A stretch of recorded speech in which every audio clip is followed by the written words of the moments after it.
പൊതുദർശനം അവസാനിപ്പിച്ചിരിക്കുന്നു. VS. അച്യുതാനന്ദന്റെ മൃതദേഹം പുറത്തേക്ക് കൊണ്ടുവരികയാണ്.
വി.എസ്. അച്യുതാനന്ദന്റെ മൃതദേഹം ഇപ്പോൾ പുറത്തേക്ക് ഇറക്കുകയാണ്.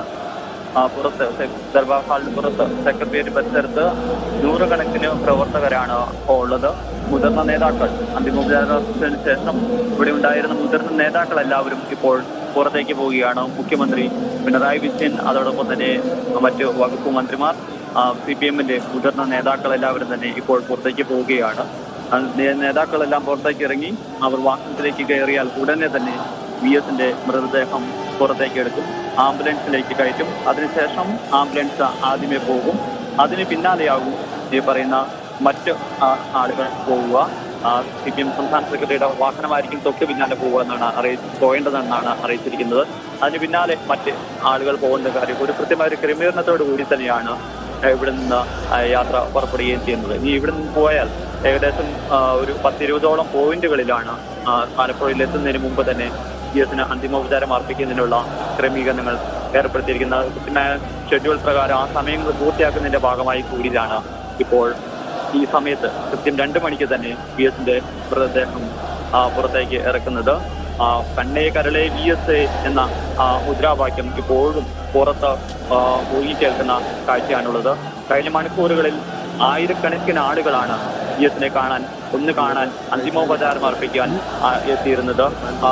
ചെറിയ കുട്ടികൾ മുതൽ പ്രായമായ ആളുകൾ വരെ, മുതിർന്ന ആളുകളൊക്കെ അദ്ദേഹത്തെ ഒന്ന് കണ്ട് അന്തിമോപചാരം അർപ്പിക്കാൻ എത്തുകയാണ് ചെയ്തിരുന്നത്. ഇന്നലെ വി.എസിന്റെ യോഗവാർത്ത അറിഞ്ഞ സമയം മുതൽ തന്നെ പാർട്ടി പഠന ഗവേഷണ കേന്ദ്രത്തിലേക്ക് ആളുകൾ ഇങ്ങനെ ഒത്തുകൂടുകയായിരുന്നു. അതേ കാഴ്ച തന്നെയാണ് ഇന്ന് ദർബാർ ഹാളിലും ഉണ്ടായിരുന്നത്. രാവിലെ 9 മണിക്ക് തന്നെ മൃതദേഹം ഇവിടെ എത്തിക്കുന്നു. അതിനുശേഷം കഴിഞ്ഞ മണിക്കൂറുകളിൽ വലിയൊരു ക്യൂ ആണ് ഉണ്ടായിരുന്നത്. നമ്മൾ പ്രതീക്ഷിച്ചിരുന്നത് വളരെയധികം ആളുകൾ ഉണ്ടായിരുന്നു എന്നുകൊണ്ട് തന്നെ കുറച്ചു സമയം കൂടി നീളാനുള്ള സാധ്യതയാണ് പ്രതീക്ഷിക്കുന്നത്. പക്ഷേ ആളുകളുടെ ഒറ്റപരിയായാണ് ആദ്യം കയറ്റിവിട്ടിരുന്നതെങ്കിൽ ഈ പൊതുദർശനം ബന്ധമായി തന്നെ പൂർത്തിയാക്കുന്നതിന്റെ ഭാഗമായി 2-3 ലൈനായി ആളുകളെ ഉള്ളിലേക്ക് കയറ്റിവിടുന്നു. വളരെ വേഗത്തിൽ തന്നെ ആളുകളെ അന്തിമോപചാരം അറിയിക്കാനുള്ള ക്രമീകരണങ്ങൾ ഏർപ്പെടുത്തുകയും ചെയ്തു. അതുകൊണ്ട് തന്നെയാണ് ഇപ്പോൾ വളരെ വേഗത്തിൽ തന്നെ ഇവിടുത്തെ പൊതുദർശനം പൂർത്തിയാക്കാൻ സാധിച്ചത്. പുറത്ത് ആംബുലൻസ് തയ്യാറാണ്. ഈ നേതാക്കൾ എല്ലാവരും പുറത്തേക്ക് ഇറങ്ങിക്കഴിഞ്ഞാൽ വി.എസിന്റെ മൃതദേഹം പുറത്തേക്ക് ഇറക്കും. ഞാൻ നേരത്തെ പറഞ്ഞതുപോലെ തന്നെ വളരെ സുപ്രധാനമായ പല തീരുമാനങ്ങളും എടുത്ത ഒരു സെക്രട്ടേറിയറ്റ് വി.എസ് മുഖ്യമന്ത്രിയായിരുന്ന എടുത്ത സ്ഥലമാണ്. വി.എസിന് അത്രയും ആത്മബന്ധമുള്ള ഒരു സ്ഥലമാണ് ഇത് സെക്രട്ടേറിയറ്റ്, ഈ ദർബാർ ഹാള്. ഈ കഴിഞ്ഞ മണിക്കൂറുകളിലൊക്കെ ഇവിടെ ഉണ്ടായിരുന്ന എത്രയെത്ര സ്റ്റാഫുകളാണ് ഇവിടെ എത്തി അദ്ദേഹത്തെ വ്യക്തിപരമായി പരിചയമുള്ള ആളുകൾ, അങ്ങനെയുള്ള ആളുകൾ എത്തി. അതോടൊപ്പം തന്നെ നേരിട്ട് പരിചയമില്ലാത്ത ആളുകളും ഉദ്യോഗസ്ഥ ഉൾപ്പെടെയുള്ള ആളുകൾ എത്തി. അങ്ങനെ സർക്കാർ തലത്തിലും ഒക്കെ ഉള്ളൊരു വലിയൊരു കൂട്ടായ്മ ആളുകളും ഉണ്ടായിരുന്നു.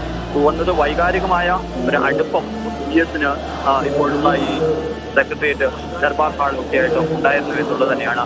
അവിടെ നിന്നാണ് VS അവസാനമായി പടിയിറങ്ങുന്നത്, ഇവിടുന്ന് പോകുന്നത്. ഇനി ഒരു തിരിച്ചുവരവ് VS-ന് ഇവിടെ നിന്നില്ല. VS-യുമായി അല്പസമയത്തിന് തന്നെ VS-ന് വെറുതെ പോകുമായി ആംബുലൻസ് ഇവിടെ നിന്ന് പുറപ്പെടുകയും ചെയ്യും.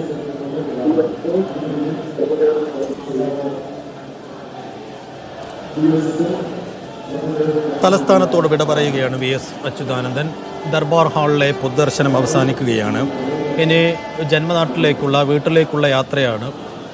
തിരുവനന്തപുരത്ത് നിന്നും ആലപ്പുഴ വരെ റോഡ് മാർഗം ദേശീയപാത വഴി വിലാപയാത്ര ആരംഭിക്കാൻ പോവുകയാണ്. നേതാക്കളെല്ലാം കൂടെ ഉണ്ടാകും. അന്ത്യയാത്രയാണ്. പലതവണ തിരുവനന്തപുരത്തോട് സ്വാഭാവികമായും VS യാത്ര പറയുമ്പോൾ അതൊരു വികാര നിർഭരമായ, അങ്ങേയറ്റം വൈകാരികമായ ഒരു സമയമാണ്, സന്ദർഭമാണ്. കാരണം തിരുവനന്തപുരം അദ്ദേഹത്തിൻ്റെ ജീവിതത്തിൽ, അദ്ദേഹത്തിൻ്റെ ഭരണാധികാരി എന്ന അദ്ദേഹത്തിൻ്റെ കരിയറിൽ, അദ്ദേഹത്തിൻ്റെ രാഷ്ട്രീയ ജീവിതത്തിൽ, അദ്ദേഹത്തിൻ്റെ സാമൂഹിക ജീവിതത്തിൽ തലസ്ഥാനം എത്രമേൽ പ്രധാനപ്പെട്ട ഒന്നായിരുന്നു എന്ന് ചോദിച്ചാൽ അതിന് കൃത്യമായൊരു ഉത്തരമുണ്ടാവില്ല. ആ മണ്ണിനോട് അവസാനമായി വിട പറയുന്നു VS അച്യുതാനന്ദൻ. ദർബാർ ഹാളിൽ ഒരുവിധം ആളുകൾ, ഒരുപക്ഷെ ആയിരക്കണക്കിന് ആളുകൾ അവിടെ എത്തി VS-നെ അവസാനമായൊരു നോക്കുകണ്ട് നിയമോപചാരം അർപ്പിച്ചതാണ്. അത് കഴിഞ്ഞിട്ടിപ്പോൾ ദർബാർ ഹാളിലെ പൊതുദർശനം പൂർത്തിയാക്കി VS മടങ്ങുകയാണ്. VS-ൻ്റെ അന്ത്യയാത്രയാണ്. സൈഫ് സൈൻലാബ്ദീനുണ്ട്. സൈഫ്,